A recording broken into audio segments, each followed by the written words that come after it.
Pemirsa, seiring dengan meningkatnya pandemi COVID-19 di Jakarta, pemerintah Provinsi DKI Jakarta akan menerapkan pembatasan sosial berskala besar atau PSBB pada Jumat esok. Nah, penerapan PSBB memiliki konsekuensi hukum bagi yang melanggar. Siapkah Polda Metro Jaya mengawal penerapan PSBB? Apa persiapan Polda Metro Jaya dalam mengawal penerapan PSBB tersebut? Kita akan membahasnya bersama dengan Kabid Humas Polda Metro Jaya, Komisaris Besar Polisi Yusri Yunus melalui sambungan telepon. Selamat pagi Pak Yusri. Selamat pagi Mbak. Ya, penerapan PSBB ini akan dilakukan esok 10 April 2020 dan peran dari pihak kepolisian ini sangat penting untuk memastikan apakah warga dapat menaati aturan dari PSBB. Namun sebelum itu, untuk bisa dipastikan dulu apakah masyarakat memahami aturan dari PSBB. Selama 2 hari ini, bagaimana peran dari kepolisian untuk bisa mengkomunikasikan hal ini kepada masyarakat?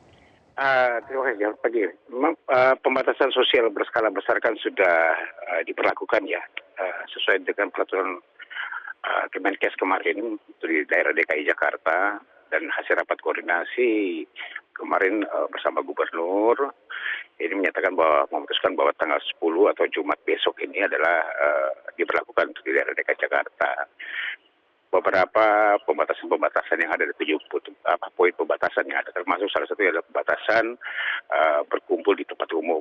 Ini adalah salah satu yang sebenarnya sudah dalam maklumat Kapolri pun sudah ada jelas dikatakan situ di maklumat nomor 2, tapi dengan adanya PSBB sekali diberlakukan di Jakarta, tindakan ketegasan yang harus kita sampaikan karena azas keselamatan masyarakat adalah hukum yang tertinggi. Kita mengharapkan masyarakat bisa betul-betul memang patuh dan taat terhadap kebijakan dalam hal physical distancing di sini. Nah, kegiatan ini kan kami lakukan 3 minggu sejak berlakunya maklumat, diturunkannya maklumat Kapolri kemarin, dan ini terus masih berjalan. Kami sambil bersosialisasi secara persuasif, humanis, komunikatif, dan juga kita lakukan yang kita kedepankan adalah pencegahan. Bagaimana mencegah penularan COVID-19 yang ada di daerah Jakarta ini. Terus kita lakukan, bahkan tadi malam pun masih kita lakukan, pagi, siang, sore, malam bersama-sama dengan teman-teman TNI, bersama-sama dengan teman-teman dari pemerintah daerah, terus kita lakukan. Baik, terus melakukan sosialisasi, kemudian apakah ada metode khusus yang digunakan, misalnya juga melibatkan tokoh masyarakat sekitar agar lebih didengar oleh masyarakat? Semua kita lakukan, Mbak, mulai dari bawah, ya dari Polsek, ini bersama dengan Koramil, bersama dengan Satpol PP yang ada, terus juga masyarakat kita libatkan, tokoh-tokoh masyarakat, tokoh agama, sudah banyak testimoni yang dikeluarkan oleh masyarakat. Kemudian indikatornya apa sekarang kita lihat ini, wah memang sekarang sudah mulai agak sepi. Tingkat berkumpulnya masyarakat sekarang sudah mulai menurun. Ini menandakan bahwa masyarakat sudah bisa mengerti dan mulai tahulah bahwa memang penularan COVID-19 di Jakarta ini sangat pesat sekali. Dan memang cara salah satunya untuk menghindarinya adalah dengan cara physical distancing, atau sebaiknya diam di rumah saja sudah. Kita di rumah saja, itu salah satu bentuk penyebaran. Nah, tokoh masyarakat pun sudah menyampaikan, teman-teman dari RT, RW pun sama di wilayah sendiri sudah bersama-sama mereka semuanya untuk menyampaikan warga-warganya sudah sebaiknya di rumah saja, tidak usah berkumpul. Ini kan indikator kesadaran masyarakat sudah mulai tumbuh.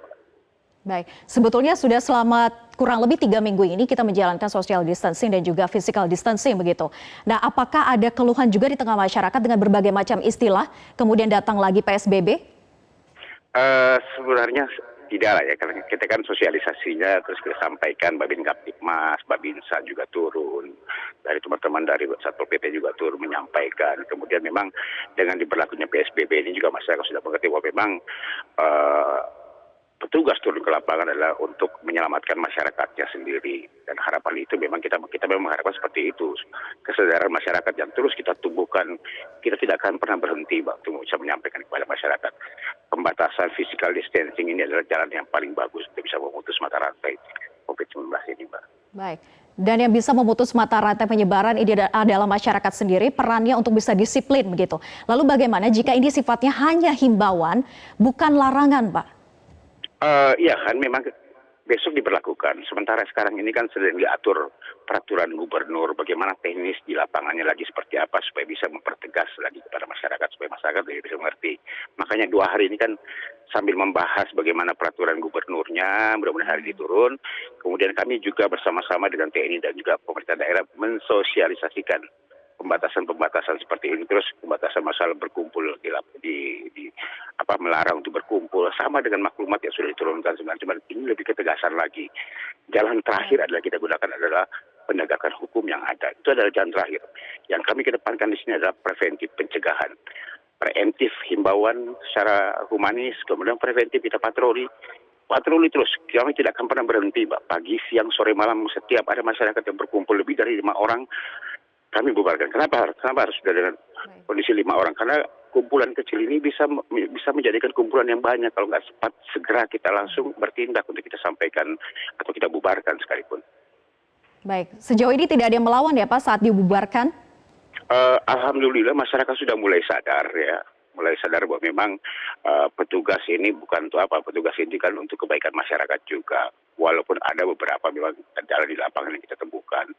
Kemarin sama di Jakarta Utara masih ada saja tempat-tempat hiburan yang buka. Itu pun kita lakukan penindakan secara tegas dan terukur kepada yang bersangkutan termasuk pemilik hiburan tersebut. Kami proses, dalam arti kata proses bahwa kami akan merekomendasikan juga termasuk kepada pemerintah untuk mencabut izinnya. Dengan situasi sekarang ini harusnya mereka menyadari semuanya.